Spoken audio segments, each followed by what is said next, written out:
Welcome to Promote, Profit, Publish. I'm your host, Juliette Clark, and today we have one of our authors as a guest. And this book has been in the making for a really long time. Our author brought it to us originally back in March of 2022, and it's just now getting out. But before I introduce Linda, I want to remind you guys to go over, get your free subscription to Breakthrough Author Magazine. We release it every month. It has some great tips and tricks on book development, building your author platform, and things you probably need to know about publishing, but don't, because as you're an expert in your industry, we are experts at publishing, and there's a lot to learn in the publishing world. So you can find it once again at www.breakthroughauthormagazine.com. And then don't forget to go over, if you're building an author platform, and grab your copy of the Author Success Handbook. You can find it at authorsuccesshandbook.com or .net. Grab your copy. It is the guide on the way to build your author platform successfully. You can't just start in the middle. There are a lot of things you need to know and research and move on before you start putting your platform together. So today's guest is Linda Marcanico. And Linda Marcanico has a master's in human development counseling and a doctorate in social psychology. She received a certificate from Postgraduate Center NYC for her 3-year postdoctoral work with children, adolescents, and families. She's a licensed New York psychologist and an advanced public speaker, having been a member of Toastmasters since 2013. Linda's also a spiritual coach and healer, employing Reiki, vortex, and integrated energy, who writes about love, playfulness, visualization, meditation, stillness as the path to a joy-filled life. Visit her, lindamarcanico.com, for her blogs, published articles, podcasts, and SoundCloud recordings, or to sign up for her mailing list. Her book, The A Train to Sedona, will be out next week. And it's really about embarking on the most important journey of your life. The A Train to Sedona takes you along her search for awareness and connection to God and consciousness. You join her as she works to develop an intuitive, heartfelt language, and as she lets go of ideas that no longer serve her and moves into multi-dimensional thinking and the channeling of magic. So travel with her firsthand as she recounts her journey towards compassion, forgiveness, and self-love. And don't we all need to do that right now? It's a pretty hectic world out there. So stay tuned for Linda. Linda, welcome. I'm so excited to have you today. I feel like I've been working with you forever because you took a big break to have your house renovated. So it was such a big break. And I had in the back of my mind, oh, my book, when will I be working on my book to get it out there? Yeah. So for those of you who don't know, she hired me, I think I mentioned in the intro, back in, I think, March of 2022. And then as happens with so many authors, and Linda, this is so typical, you being a spiritual person, you'll totally get it. I feel like sometimes I'm a crisis counselor because you're all up level, and you know me, I'm bad at crisis, but you're all up leveling. So for you, here you are up leveling, and all of a sudden you sell your place, you buy a new one, it needs to be renovated. So, but that's typical spiritually with most of the authors I work with. Is you're up leveling, so all of a sudden, these obstacles are going to come in because nothing we do when we up level is ever easy. Would you agree with that? I do, because it's a challenge as we are moving up levels. And the idea, and I can't say I'm there yet, is to go through the challenges with peace in the heart and calmness of spirit. Yeah. And I worked to do that during my renovation, which was one of the most difficult things I've ever done. Oh, I'm sure it was. We used to fix and flip houses when I was married, and the first one that we did with kids, when we had kids, because we would live in them for 2 years, and that so we could avoid the taxes on it. And the last one we did, I think we almost ended up divorced. It's very hard when you're living in this chaos with kids. And I ate more hot dogs than I ever wanted to. But we're here to talk about your new book, The A Train to Sedona. And so tell us a little bit, like, where did you come up with the idea for this? I had been part of a spiritual group in 2001, right after 9/11. And just prior to that, and I mentioned this is in the first chapter of the book, I'm in my living room, sitting on the wood floor. My sister Joan gave me a book on yoga. I closed my eyes and I knew that I was part of everything that is. Then 9/11 happens. I was searching for a healer, and I started an 8-year relationship, learning so much. Third dimension seemed to be left very far behind. I read, I questioned, and I embarked on a journey, really an adventure, so that if it's a challenge, shift it into an adventure, something that you learn from and you grow from. And I had this journey that I wanted to share. I wrote the book, it must be about 12 years now. And with Jared, who is my book whisperer, I shifted the focus of the book so that people would be more interested in the things that I had to say. He pulled it out of me. I became more I became a storyteller.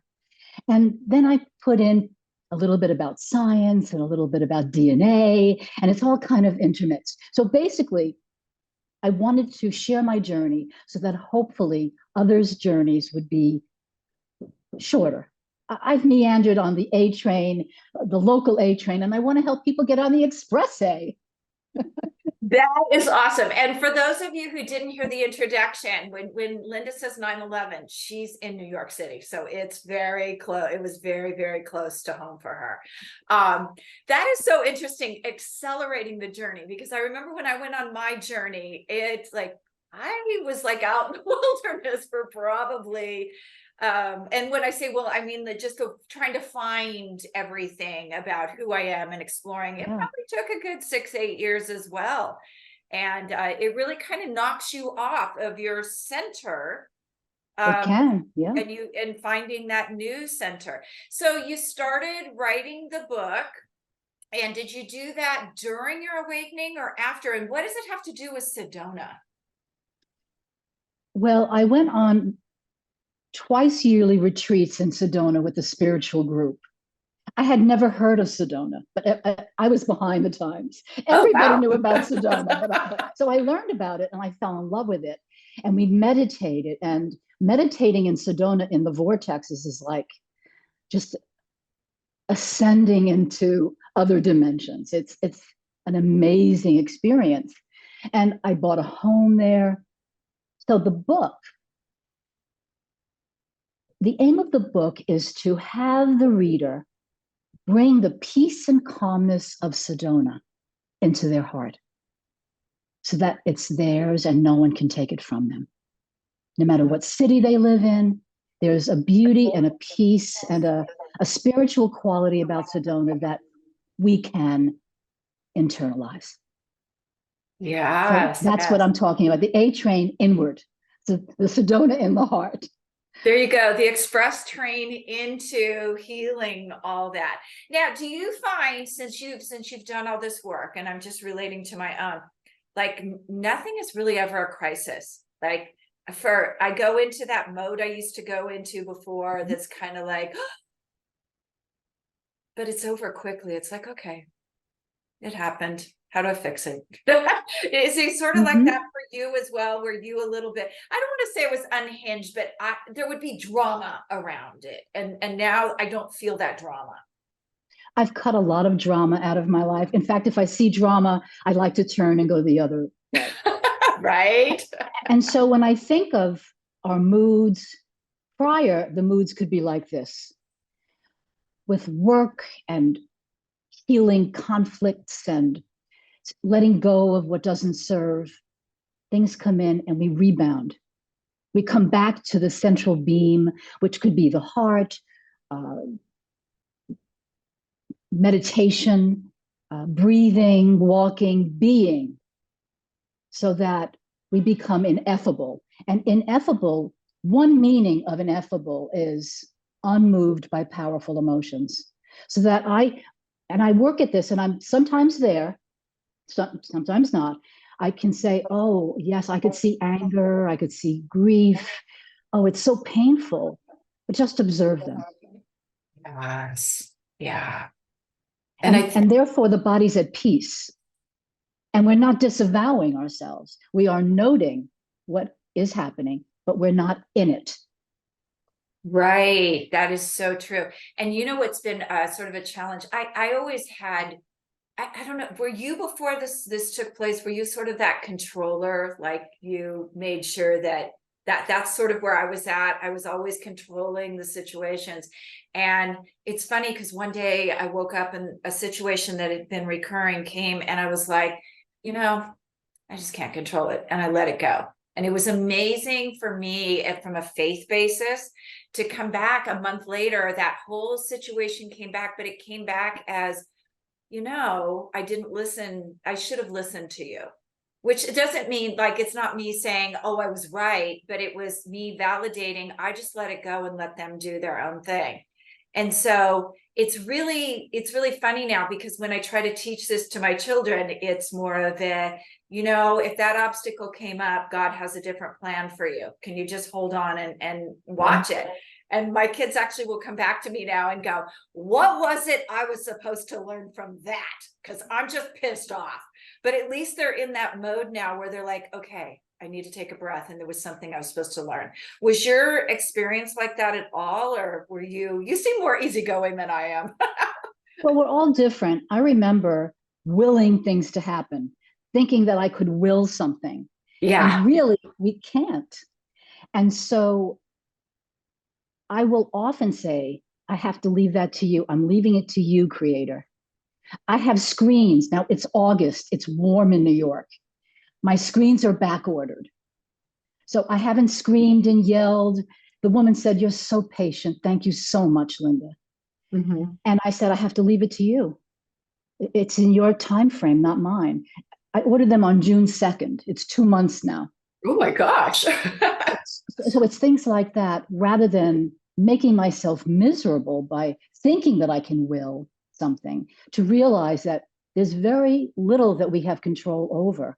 And it's much more fruitful and peaceful to go with the flow, and be in the flow. And that's where things come in more easily. When I park, I have my parking angels. I say, parking angels, thank you so much for a Monday spot.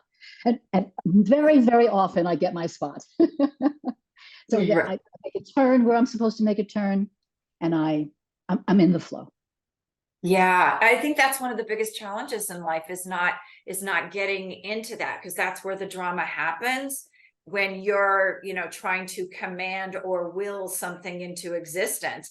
It's really a sort of mind manipulation that you're doing on yourself. And in some, you and I have had discussions about patterns and dynamics. You're a lot of times you're feeding into a pattern that's been there for quite a while. Right. So and we have the ability to step out of the pattern, which is an important thing to do. If we have a habitual behavioral response that is not working, that we can step back and plan a different way to respond. One thing that happens when we don't get what we want, we can yell and scream at others. And that, I think of us as broadcast journalists, connected to everyone. We think, we feel, we emote, everything is going out. Linda Marsanico and her feeling at this moment, everything is on my website, everything to do with me. And I want my energy to be lifted and loving and compassionate. My work is love and compassion. And so it's important for me to change the habitual behavioral response, stay out of drama, and be kind and compassionate. But if I mess up, without judgment, know that I'm going to have lots of opportunity to do it again, to work at this again until I'm more compassionate. And I want to point out there, I have found that if you don't address it and find that compassion, that situation keeps coming back at you again and again and again until, Indeed. until I think it gets almost worse every time until there's that like rock bottom wake up call, like, okay, you've got to do something about this. Like you can't go on. But unfortunately, a lot of times we don't listen to, or, just kind of, or even come into awareness that these things are happening. So what do you hope comes out of this book for the readers? I'd like them to get on the Express A train. And I'd like them to be joyful and to be loving and compassionate at their own pace. Mm-hmm. It's really always at our own pace. There's no judgment. I'm not to say, well, I think you should be doing this or should be doing that. In fact, I talk about that in the book. There are no shoulds. Think about what you wish to or want to do. It's a very different experience. It's freeing because, we grow up with shoulds from bureaucracies and parents and institutions. You should do this. And it's part of the changing who we are that you talked about, like 8 years of a journey. And really, it's a lifetime journey to figure out who we are and tease out what we wish to want to do, what we find our goals are, how we want to live our life. We're free to choose that once we let go of what doesn't serve us. The letting go of what doesn't serve us is very challenging. Yet, when we look at it as an adventure, that we're all connected, we're every single person, all connected, we're all together in this. When you're happier, I'm happier. When I'm happier, somebody else is happier. Yes, but that if I look at that, you guys, this is a way to accelerate too. When I look at that, 8 years, 10 years, I probably spent the first half of it fighting it. It's not easy. Doing the okay, I'm gonna let go of this, but then you have to be in alignment. It's like I'm closing my eyes because it's like, okay, I'm gonna do it today, but then you shift back into those old patterns and old behaviors, and this is really once you do that, you can get yourself in alignment with because all of that's just being out of alignment, correct? Right, we're off balance, really out of alignment. Any drama, any fear, out of alignment. We want to come right back, and we can intend love and compassion. Divinely inspired violet light. Before I go out, I'm going to go on the subway, I'm going to do this. Divinely inspired violet light. And anytime I go into fear, I have to restate that. The divinely inspired violet light. And just an intention. The intention should be in love, because love in the other dimensions, love is all there is. We're in the third dimension with the ego, with fear. And we're working to heal that ego so that it's ego, heart, love. So let's kind of shift into the scientific a little more here. You're a psychologist. When you have these things going on that you're not on the journey, how does it manifest itself? Is it anxiety? Is it depression? Is that why we're seeing so much of this in the world today? Is people not embarking on that self-help and improvement journey? When I'm not in alignment, I feel unhappy. If someone is depressed, it could be for any number of reasons. If someone's depressed, they might be grieving something. I think of the shock, denial, anger, bargaining, depression, acceptance. It could be a loss of a job, a loss of a parent, a loss of a pet. And there is depression that's more simply healed and depression that needs professional help. And we need to understand what that is and be able to reach out to our community should we need professional help. If it's, I feel depressed today, I feel blue today, call up a spiritual friend. I think it's so important to have, and it's not a lot of them, but friends who are on the journey consciously. To say, and I say to these friends, I need to run something past you. Can you text me or give me a call? And I get that call. What do you think about this? And then they think about it and we chat about it. Or I'll meditate or I'll pray, but I do reach out. And it's important to know that we're not alone. Of course, with Creator, we're never alone. However, when I am busy and off balance and out of sorts, I don't hear Creator. I can't hear the voice. So I know I need to get back to meditate, to say a mantra, to take a walk, to ride a bike. One time, years ago, I used to go into the park with a headset and I'd be moving and walking fast in the park. And I heard a voice saying, leave the headset at home. And now, this is quite some years ago, as I said, when I go into the park, I'm right near Prospect Park in Brooklyn. I hear the birds, I hear people, I'm aware of the fragrance of the flowers. I hear and see and feel. And that's living in the moment. That's the ultimate place to be, in the moment. That's so true too. I just bought right here about 6 months ago, the noise canceling headsets from Apple, which are the rage. Everybody's using them. But it's funny, when I go run, I use my old set because these block it out so much. You can't hear not only all that, but you can't hear if somebody comes up on you. And that was probably one of my first things that I noticed, was somebody like came by me and I was like, oh, I didn't even hear that. That's dangerous. Yeah. So yeah, it's so the reason I was asking, and I love that you brought up grief, is a lot of what's going on in the world today. We talked about this a lot during COVID with some of my authors who wrote books, is people were very unhappy, but they didn't realize that they were grieving because they had lost a job. Everyone associates grieving with death, but they don't associate it with the little, like a breakup with, a boyfriend or girlfriend, losing a house. I saw a lot of that during the housing downturn. People were grieving homes, people were grieving jobs. So, I think the other thing is too, is kind of redefining grief for people so they understand what they're going through. Yes. And that they can call it something and then seek to relieve it through work. We always have to do the work. We're in the third dimension with the ego, with the challenges. We need to roll up our sleeves and do the work. My first tip from the book is to have an intention to be on the spiritual path. And the second is to take responsibility for ourselves. That is, when I think of that, I go, I'm right up straight. I'm in the prayer position. Here I am, God, I'm on the path consciously. Yeah, that is so important too. And when you look at, and I'm probably going to share something my son won't be happy about, but my son is 28 years old. He's dating, and he tells me his biggest challenge is finding a woman who is not medicated.